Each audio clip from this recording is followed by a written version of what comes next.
rebuilds, they're such tricky, finicky things, and have the Arizona Cardinals gone backwards? Not a fun topic, but nonetheless, we're going to have fun. It's another edition of Southwest Bias. Get that stuff out of here. It's Southwest Bias. Coming to you live from Studio K, presented by Circle K. Make sure you become a member of Inner Circle for free today by downloading that Circle K app. And of course, Southwest Bias is brought to you by Branded Bills. I'm wearing my Branded Bills right now. Elevate your brand like I have with Branded Bills, the perfect headwear and apparel. Use code PHNX for 20% off your first order. I've got Southwest Bias favorite, the one, the only, people's producer, Damon, Dawg, in the building. Of course, you can catch him on PHNX Diamondbacks and, of course, producing and on PHNX Cardinals. And, of course, the Redbirds are what we're talking about today. 2-4 on the season so far. Some very high highs, some very low lows. Where do you sit 6 weeks into the season? I mean, I think it's been slightly disappointing. 2-4, honestly, is probably what a lot of Cardinals fans would have expected, I believe, at this point. Yeah. Just given the first 6 games. I mean, you play Buffalo, the Rams, Detroit, Washington, San Francisco, Green Bay. Out of those teams, that's before the season, 5 playoff teams in 6 games. And Washington has been one of, if not the surprise of the entire NFL this year. So, yeah, I mean, I don't think 2-4 is really I don't think it was a problem necessarily. Like, I think that was expected, but it's more how they've looked doing it. And that's the thing. I remember talking to Bo Brock a couple of days ago, earlier this week, about when this schedule came out, everybody was like, man, the Cardinals might start off 1-5. Yeah. Right? And that one win coming from the Commanders. Yeah. And then in the second half of the season, it gets easier. They'll make a late run and everything will kind of even out. That was a pretty widely accepted thought about this Arizona Cardinals season, was just, you're going to start slow. It's just a part of the schedule. And 2-4 it's not great. No, it's not great, but it's salvageable. It's salvageable. And it's also, this is not a team that is trying to win this year, right? It is in a real rebuild. It's in year 2 of a rebuild. But what you said that we need to focus on is how you got to 2-4. Yeah, so for me, I mean, personally, I just think the offense in particular hasn't looked good enough. You had a good offensive performance week 1 against Buffalo and a great offensive performance week 2 against LA. After that, really lackluster offensively. I mean, your defense could have won you that game easily against Detroit. 0 second half points. Couldn't get anything going on offense. Washington has a really bad defense, and the Cardinals offense didn't show up in that game. San Francisco arguably could have been a loss if the Niners had a healthy kicker in that game. So that's, I mean, they kind of lucked out maybe in that regard there. And then in that Green Bay game, you get down 24-0. That's on both the defense and the offense. But obviously, if you're the offense, letting it get to 24-0 is inexcusable. The strength of this team going into this season was always going to be the offense. Yep. On paper, we've talked about it on this fine program for many months.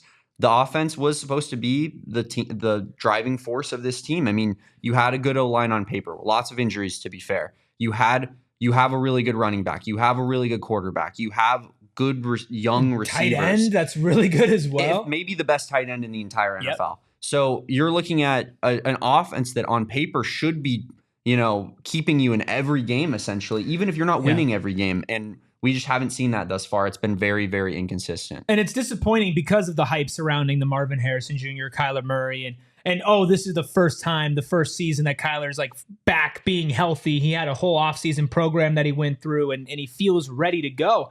And there have been those moments where that offense felt like it hit that point, right? Obviously the nirvana of week 2, 41 points. Kyler Murray with one of the best quarterback performances that we've seen ever. Thought we were winning the Super Bowl. Yeah, I mean, the vibes were high. I watched part of that game with you and Johnny and Britton here in studio, and knowing that Marvin was just going to go off was like, we knew it was inevitable, but after week 1 against Buffalo, you're like, oh, this can't be the case, right? Mm-hmm. But now you look back at week 1 in Buffalo, and I think there were some problems emerging in that week 1 that got masked by week 2, and we thought it was fixed, right? Oh, just 1 week, Marvin Harrison not as involved in the offense, not really able to make his mark. You look at week 2, one of the best performances by a rookie wide receiver that we've seen.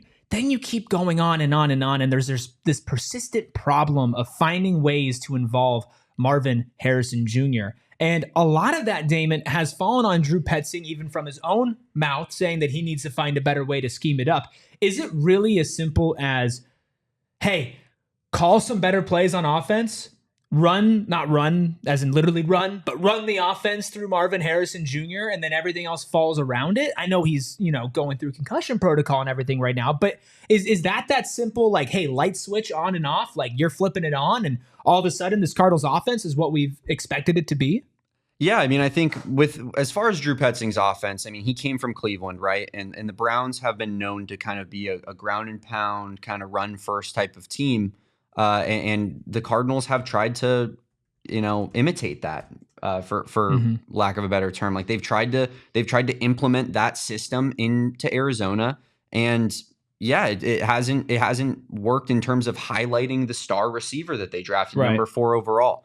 It's been something we've talked about on PHNX Cardinals this week, and Johnny's brought up this point, and I mean I don't necessarily agree with it. But it is an interesting talking point. Should the Cardinals have taken Joe Alt at 4 if this was the offense that they planned on running? If they don't want to feature a wide receiver 1 heavy, if they don't want to throw the rock around the yard. So I think, it is something that's interesting, but I think it is as simple as just being like, hey, this play right here, we're going to, if Marvin has cushion, he's going to run a 6-yard out and get to the sideline. Just get him involved a little bit more.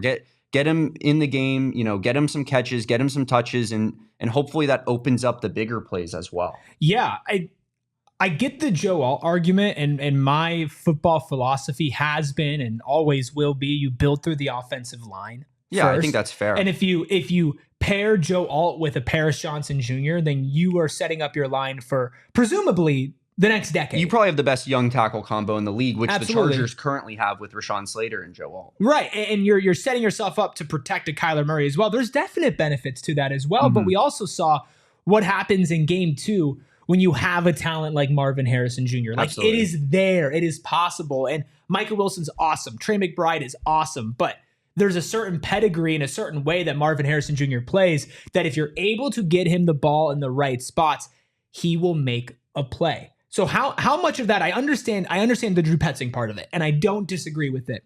Is there anything that Kyler, that Marvin need to do in order to help accelerate that they haven't been doing? One thing that was interesting to me, and we interviewed Mina Kimes last week, and she said something that kind of stuck with me to that point, and I brought it up a little bit earlier, but the inconsistency is kind of the issue here with this offense. Right. We've seen the flashes of this offense looking the way that we want it to. And that's just kind of what happens sometimes in a rebuild. That's what Mina said. I think it's a great point. You don't always see it come to fruition in every single game throughout an entire season when you have a young roster, a new coaching staff. And I know this is their second year, but they are still, first-time coordinators, first-time coaches. It is a change for them. And last season, kind of a wash with how uncompetitive the roster was. So in a way, you could kind of wrap your head around this being like a year 1 of sorts. But yeah, I mean, with like a NFL level, I get talent. What you're saying. But I just full year of Kyler, like expectations and healthy. Yeah.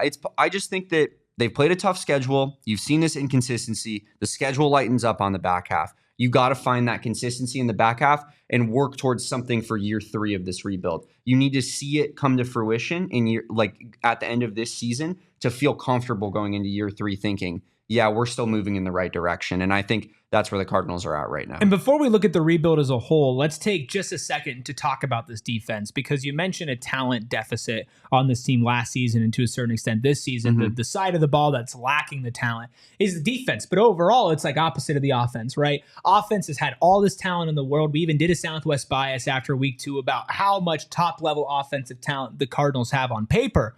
And the reverse, the whole talk this offseason has been the defense needs something. The defense needs to make a trade. The defense needs somebody to step up. And so far, that unit has been performing really well.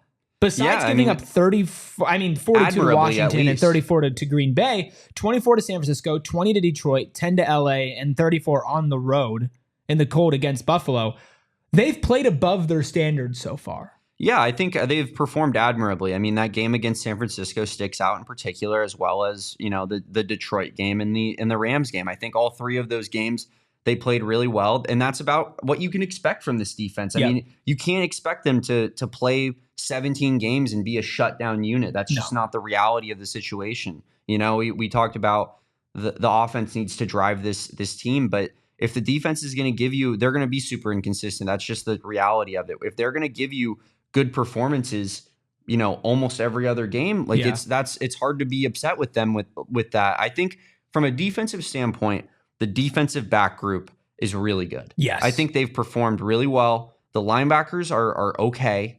And the D-line is obviously what... That's your big need. That's your big red flag. Absolutely. That's your make a trade for Hassan Reddick argument. Yes, and that's where in the offseason you expect to see Monty Austin-Fort just invest heavily into that side. You would hope so, right? Because you are getting to the point where, you know, you might consider this a pseudo year one, but the NFL is impatient. NFL fans are impatient. For NFL sure. front offices and ownerships are impatient. So what we're going to do after this break is discuss, are the Arizona Cardinals taking a step back in their rebuild and what that might mean if this trend continues going forward? But I want to remind everybody, this episode of Southwest Bias is brought to you by Branded Bills, and Branded Bills, by far and away, there's no doubt in my mind, the most comfortable hat I've ever worn in my entire life. It is actually kind of crazy. It's actually kind of crazy. Like, you can work out with it, you can podcast with it, you can go out with it, and it's comfortable, but not in the sense of it's that old beaten down hat that you've worn a million times, and it's like, this is my comfort hat. This is my gonna go out and mow the lawn hat. You know, no, this is like, I'm gonna look nice.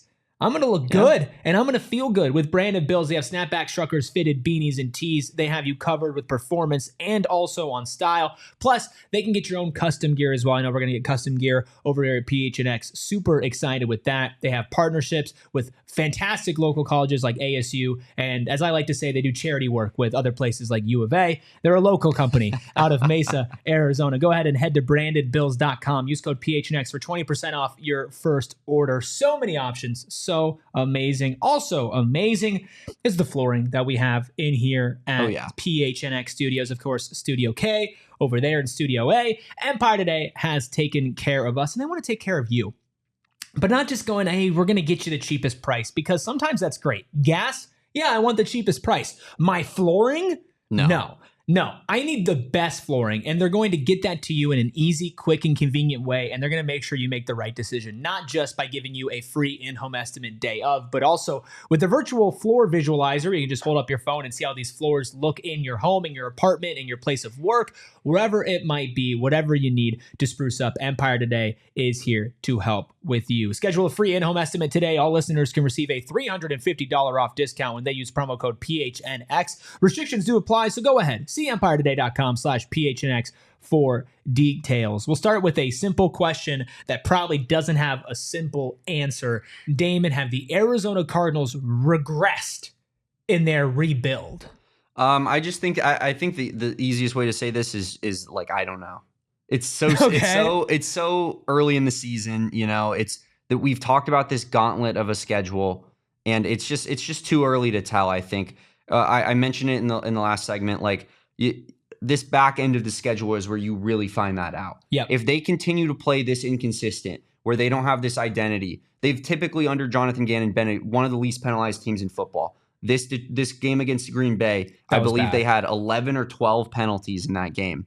It was completely sloppy, inexcusable. Like, if this kind of trends continue into the back end of the season, absolutely, unequivocally, yes. Yeah. Then they have regressed in the rebuild, because frankly, they haven't gotten better from the season before when they had significantly higher expectations. For me, going into this year, I needed to see 8 wins. 8 wins. That's all I wanted. I'm not looking for a team to make the playoffs. I want to see a team that's competitive, that's in every football game, that has a shot of being in the hunt at the end of the season. And I think that's where it's the determining factor of whether or not it's a regression in this rebuild. Now, sitting at 2-4, you might think 8 wins. Is that possible? Where do those wins come from? Obviously, they play the Chargers this Monday. PHNX Cardinals have a pre-half and post-game show for you on that game. I think they could beat the Chargers. I think that's possible. Yeah, I mean, it's a winnable football game. I believe the Chargers are like a 2-point favorite or something in that game. It's not the Cardinals are actually barely favored on ESPN's matchup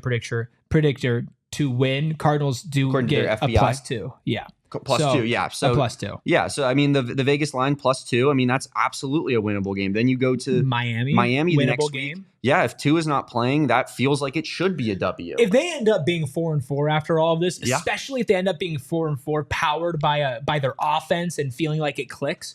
This is a completely different conversation. And then that's the highs and lows, which is, I said that, and I set all of this up off of what you said, where you said, I don't know. I think the main thing is it's just too early. Yeah. Now, there are concerning factors, things that you've said, things that I've said, things that you guys have covered on PHNX Cardinals, where extrapolated over an entire season, with this coaching staff, this roster, that's a problem. If by the end of the season, Drew Petzing does not find a way to involve Marvin Harrison Jr. more, whether it results in more wins or not, if it doesn't look better, I wouldn't be shocked if he's no longer the offensive coordinator. Yeah, you need to find a new offensive coordinator. Because, look, you're in the rebuild, but what you see with Detroit, right? That rebuild can snap like that, and you can be in contention, and you can be a good team if you build it right. And the Cardinals have, I believe Dave Sears in their front office used to work for Detroit. Obviously, Monty coming from the Patriots and the Titans. I mean, these are teams that found ways to rebuild and found ways to compete, and sometimes did it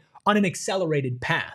But this Cardinals team has been one that's been struggling for such a long time. So not only are they carrying the weight and the burden of their current rebuild, they're carrying the weight and the burden of the regime before as well, and the expectations and the disappointment of fans. And so I get it. 2-4, tough. The way that you end against Green Bay, I mean, like, tough, just not good.